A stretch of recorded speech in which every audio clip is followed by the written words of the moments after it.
मृत्यूनंतरचं जग कसं असतं? असं आहे की जे मृत्यूच्या दाढेमध्ये गेले होते त्यांना काही काळासाठी मृत घोषित केलं गेलं होतं आणि ती लोक थोड्याच वेळामध्ये जिवंत सुद्धा झालेली आहेत. मी ज्या गावामध्ये राहतो, ज्या ठिकाणी राहतो तिथे एक आजोबा राहायचे.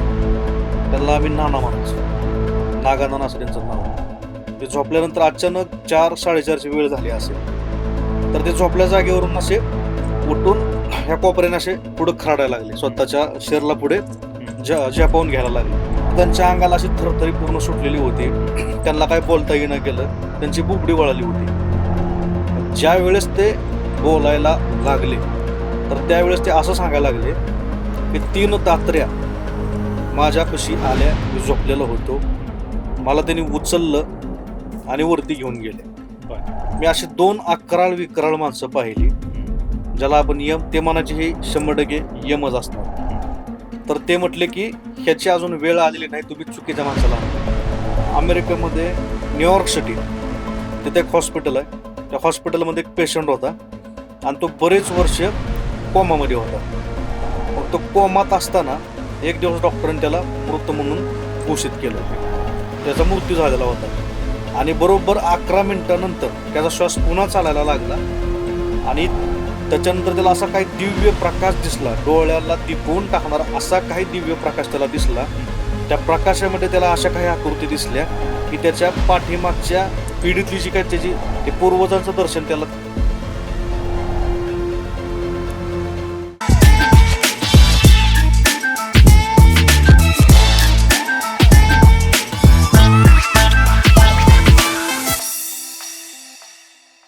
नमस्कार मित्रांनो, cutting pay meeting by Chetan Patil या पॉडकास्टवर तुम्हा सगळ्यांचं पुन्हा एकदा स्वागत आहे. मित्रांनो, आज आपल्या पॉडकास्टवर पुन्हा एकदा सोलापूरवरनं शुक्राचार्य चौगुले गुरुजी आले. गुरुजी, तुमचं मनापासून खूप खूप स्वागत आहे. ओम नमो हरी दादा. ओम नमो आदेश. दादा, लास्ट एपिसोडमध्ये आपण बऱ्याच गोष्टींवर चर्चा केली, जसं पुनर्जन्म असेल किंवा अध्यात्म असेल. तर आता माझ्या डोक्यात असं एक कन्सेप्ट आली ज्याबद्दल मला माहिती पाहिजे की मृत्यूनंतरचं जग कसं असतं. ओके. नेमकं काय काय होतं? म्हणजे आपण ऐकलंय की असं होतं तसं होतं, तो आत्मा बरोबर. जातो, मग आपला कर्माचा हिशोब होतो वगैरे वगैरे बाकीच्या गोष्टी. एक्झॅक्टली काय प्रोसेस असते वरती? आता असं म्हणतात की मेल्याशिवाय आपल्याला समजत नाही. हम्म, आता जो मरून गेलाय तो सांगायला तर काय वापस माघारी येऊ शकत नाही. हम्म, पण असं आहे की जे मृत्यूच्या दाढेमध्ये गेले होते हम्म, त्यांना काही काळासाठी मृत घोषित केलं गेलं होतं आणि ती लोक टेक्निकली त्यांचं शरीर मृत झालं होतं आणि डॉक्टरांनी सुद्धा सिद्ध केलं होतं की ह्याचा हा मेलाय, याचा मृत्यू झालाय, त्याला तुम्ही घरी घेऊन जावा. हम्म, तर अशी लोक थोड्याच वेळामध्ये जिवंत सुद्धा झालेली आहेत. हम्म, मग त्या लोकांना जे काही दृश्य दिसली त्याला आपण मृत्यूनंतरचं जग म्हणतो. हम्म. तर त्या गोष्टी प्रत्येकाच्या जर मॅच करायला गेलं तर ह्याच्यावरती काही स्टडी झालेला. एक 100 ते 200 लोकांच्या वरती जी लोक मृत्यूच्या दाढेतून जाऊन आल्यात, हम्म. जी लोक कोमातून बाहेर आल्यात, तर अशा लोकांचा स्टडी केल्यानंतर काही गोष्टी साम्य दिसून आल्या. बर. तर त्या गोष्टीवरची जर आपण चर्चा केली हम्म. तर मृत्यूनंतर तर जग आपल्याला 100% समजेल की नेमका तो काय प्रकार आहे, नेमका काय विषय आहे. बर. तर एक गोष्ट मी आमच्या जवळच्या व्यक्तीची सांगतो. हम्म. मी ज्या गावामध्ये राहतो, हम्म. ज्या ठिकाणी राहतो तिथे एक आजोबा राहायचे. हम्म. त्यांना आम्ही नाना म्हणायचो. हम्म. नागानाना असं त्यांचं नाव होतं. मग ते एकदा मंदिरामध्ये झोपले होते. आम्ही लहान लहान होतो. तर ते झोपल्यानंतर लहान लहान आम्ही आजूबाजूला त्यांच्या खेळायचो. हम्म. ते झोपल्यानंतर अचानक 4-4:30ची वेळ झाली असेल तर ते झोपल्या जागेवरून असे उठून ह्या कोपऱ्याने असे पुढे खरडायला लागले. स्वतःच्या शरीराला पुढे झेपावून घ्यायला लागले. हम्म. म्हणजे असं का करतात, असं का करतात म्हणून आम्ही घाबरून गेलो. मग आमची आजी होती. आमच्या आजीला आम्ही बोलवलं हम्म. आणि आजूबाजूचे जे काही वस्तीवरचे लोक होते त्या सगळ्यांना बोलवलं, हे असे का करायला लागलेत. हम्म. तर त्यांच्या अंगाला अशी थरथरी पूर्ण सुटलेली होती. त्यांना काय बोलता येणं गेलं. त्यांची बुबडी वळाली होती. 2 ते 3 दिवस ते असे आजारामध्येच गेले होते. मग त्यांना डॉक्टरांकडून सलाईन वगैरे लावून उपचार देऊन त्यांना व्यवस्थित ताळावरती आणलं. 2 दिवस ते बोबडच बोलत होते. त्यांना नीट बोलता सुद्धा येत नव्हतं. मग ज्या वेळेस ते बोलायला लागले. हम्म. तर त्यावेळेस ते असं सांगायला लागले की 3 दात्र्या माझ्यापाशी आल्या, मी झोपलेलो होतो. हम्म. मला त्यांनी उचललं आणि वरती घेऊन गेले. बर. दात्र्या म्हणजे दात्र्या म्हणजे अं, साध्या सोप्या भाषेत सांगायचं म्हटलं तर 3 माशाचा गळ कसा असतो, हा. गळ कसा माणसाला हुक अडकवतो, हुक हुक हुक हा. 3 हुक आले. हा. त्या हुकामध्ये अडकून मला वरती घेऊन गेले. हा. वरती घेऊन गेल्यानंतर हम्म. मी अशी 2 अकराळ विकराळ माणसं पाहिली, हम्म. ज्याला आपण यम, ते म्हणायचे हे 100% यमच असणार. हम्म. तर ते म्हटले की ह्याची अजून वेळ आलेली नाही, तुम्ही चुकीच्या माणसाला आणले. आणि ते ओरडले, हम्म. ज्यांनी त्याला वरती घेऊन गेले होते त्यांना ते ओरडले, हम्म. तुम्ही चुकीच्या माणसाला आणले, ह्याची अजून वेळ आलेली नाही. ते म्हणले मला फक्त एवढंच आठवतंय. त्याच्यानंतर ते जोरात वरून हवेतून पडल्यासारखं त्यांना असं फील झालं. हम्म. सगळा त्यांना तो परिसर दिसत होता. हम्म. उंचावरून ते खाली पडत्यात आणि जसे ते खाली आपटले हम्म. तर ते घाबरून इकडे जागे झाले आणि ते स्वतःभोवती असे खरडायला लागले. हम्म. तर हा त्यांचा एक्सपिरियन्स होता. मग त्यावेळेस लहान होतो आम्ही, आम्ही म्हटलं की तुम्हाला स्वप्न पडलं असेल, हम्म. वाईट स्वप्न पडलं असेल, हम्म. किंवा ह्याला एखादा मेंटली स्ट्रोक येऊन गेला असेल, असा समज झाला. ही झाली पहिली केस, की मृत्यूनंतर जिवंत झालेला माणूस. आता ते झोपल्यानंतर त्यांचं काय झालं हे कोणाला माहिती नव्हतं.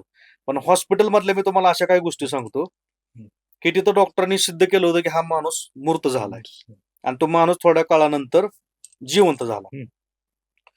तर एकदा असं झालं की अमेरिकेमध्ये न्यूयॉर्क सिटी, हम्म. तिथे एक हॉस्पिटल आहे. त्या हॉस्पिटलमध्ये एक पेशंट होता आणि तो बरेच वर्ष कोमामध्ये होता. मग तो कोमात असताना एक दिवस डॉक्टरांनी त्याला मृत म्हणून घोषित केलं.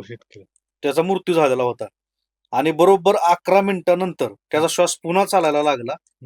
आणि इतके वर्ष कोमामध्ये असणारा माणूस ज्यावेळी त्याचा श्वास चालायला लागला तो शुद्धीवरती आला. मग त्यावेळेस त्याला त्या गोष्टी आठवल्या की त्या 11 मिनिटामध्ये नेमकं काय झालं. बापरे. हा, मग तो सांगायला लागला की असा दिव्य प्रकाश मला पाहायला भेटला तो मृत झाल्यानंतर, ज्यावेळी डॉक्टरने त्याला घोषित केलं होतं. तर त्याचा आत्मा शरीराच्या बाहेर निघाला होता. डॉक्टर त्याला चेक करतात हे त्याला स्वतःला दिसत होतं त्याच्या आत्म्याला. त्या रूम मध्ये कुठं काय आहे त्यांना राऊंड मारून पाहिलं होतं तर त्याला असं दिसत होतं की त्याचं शरीर असं खाली आहे आणि डॉक्टर लोक त्याला उपचार करत आहेत, ट्रीटमेंट करत आहेत. त्याच्यानंतर त्याला असा काही दिव्य प्रकाश दिसला, डोळ्याला दिपवून टाकणारा असा काही दिव्य प्रकाश त्याला दिसला. त्या प्रकाशामध्ये त्याला अशा काही आकृती दिसल्या की त्याच्या पाठीमागच्या पिढीतली जी काही त्याची वारलेली पूर्वज होते ते पूर्वजांचं दर्शन त्याला त्या 11 मिनिटांमध्ये झालेलं होतं. त्यांनी काही गोष्टी त्याला सांगितल्याही होत्या. त्यालाही अचानक हवेतून पडल्यासारखं झालं आणि 11व्या मिनिटाला त्याला शुद्ध आली. तर सांगायचा उद्देश असा की ह्याच्यावरती मग हे शास्त्रज्ञांनी तिथलं थोडं मनावरती घेतलं आणि जे नियर डेथ एक्सपिरियन्स ज्या लोकांना झाल्या, जे मृत्यूच्या दाढेतून लोक बाहेर आल्यात, अशा लोकांचं जगभरामध्ये त्यांनी एक मिशन राबवलं आणि डाटा सगळा कलेक्ट केला. मग हा डाटा कलेक्ट केल्यानंतर जेव्हा त्याचा रिसर्च केला गेला तर लोकांना एक प्रकारचा सेमच अनुभव होता की मरताना प्रचंड प्रकाश तर दिसतो पण वेदना प्रचंड होतात. आपल्याला ह्या शरीरातून बाहेर कोणीतरी ओढतंय असं त्याला फील होतं. बाहेर आल्यानंतर त्यांना वेगवेगळे प्रकाश दिसले. काही जणांना पांढरे शुभ्र प्रकाश दिसले, काही लोकांना हिरवा शुभ्र मिक्स असा त्यांना प्रकाश दिसला की जो डोळं दिपवून टाकणारा प्रकाश आहे.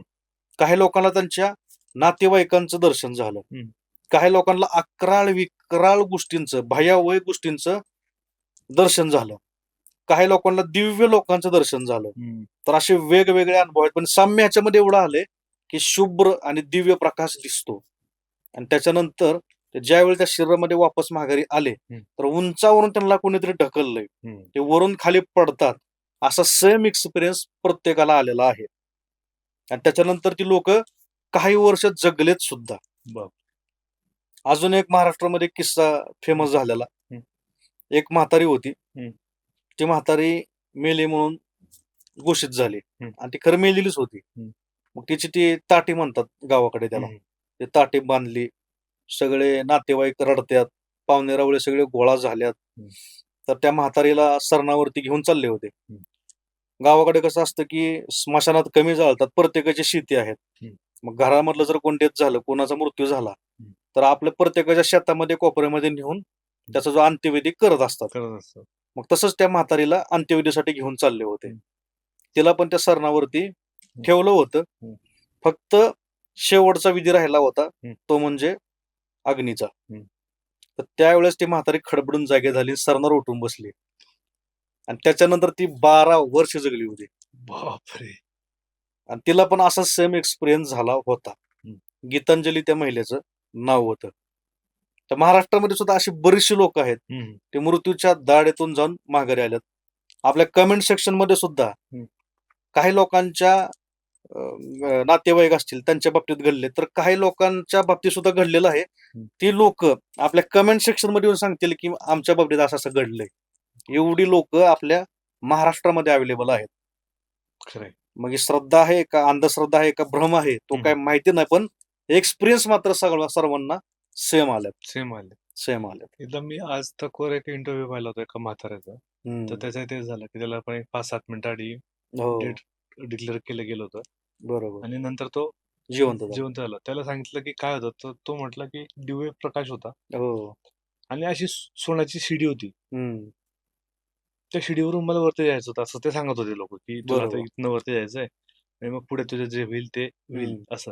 आणि तोवर मला जाग आली. जाग आली. असं आहे. आहेत. म्हणजे प्रत्येकाचे वेगवेगळे अनुभव आहेत. प्रत्येकाचे वेगवेगळे अनुभव आहेत. मग हा पण एक टेक्निकल ग्लिचच म्हणतील का? हो हो हो हो. कारण कसं आहे, प्रत्येक गोष्टी परफेक्ट असतील असं नाहीये. किंवा ग्लिच म्हणण्यापेक्षा ही एक प्रोसेसच असावी. काही काळापुरतं किंवा एखाद्याचं आयुष्य वाढायचं असेल पुढं अजून, तर ती एक प्रोसेसच असावी. Top up. हा, तशी एक प्रोसेस असावी. असं. कारण प्राचीन काळामध्ये जेव्हा आपण भगवान शिवांच्या गोष्टी पाहायला जातो, तर त्यावेळेस पण अशा बऱ्याचशा गोष्टी घडलेल्या. त्यांचं आयुष्य कमी होतं. मार्कंडेय ऋषी, त्यांचं आयुष्य फार नव्हतं.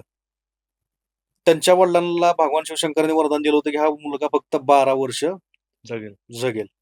तर त्यांनी महामृत्युंजय मंत्राचा जप केला. भगवान शिवाच्या पिंडीला तो कवटळून बसला. त्याचा पण थोड्या कालावधीसाठी मृत्यू झालेला. पण शिवांच्या आशीर्वादामुळं त्याचा परत पुनर्जन्म झाला. ही एक कथा झाली. परत दुसरी कथा, आता वडाला बायका फेऱ्या मारतात, तो कोणता सण? वटसावित्री. बरोबर. तिनं सुद्धा तिच्या यमराजाने नेलेल्या तिच्या मृतपतीला तिनं सुद्धा जिवंत केलेल्याची आख्यायिका आपण ऐकत असतो. तर एक प्रकारचा आपण टॉपअप म्हणू शकतो की थोड्या काळासाठी गेला पण आयुष्य वाढून माघारी आला. असं. तर हे होऊ शकतं, म्हणजे जसं आपण चर्चा करतोय काही लोकांच्या बाबतीत ते होऊ शकतं. बरोबर. तुमचा हे काही अनुभव असेल तर तुम्ही कमेंट बॉक्स मध्ये सांगू शकता. तुमचा ऐकण्यात पाहण्यात काय असेल तर तुम्ही डेफिनेटली तुमचं मत कमेंट बॉक्स मध्ये एक्सप्रेस करू शकता. So thank you so much for watching this video guys. दादा थँक्यू, तू आलास आणि इतकं छान विषयांवर आपण आज गप्पा केल्यात. Thank you so much for coming. ओम नमः.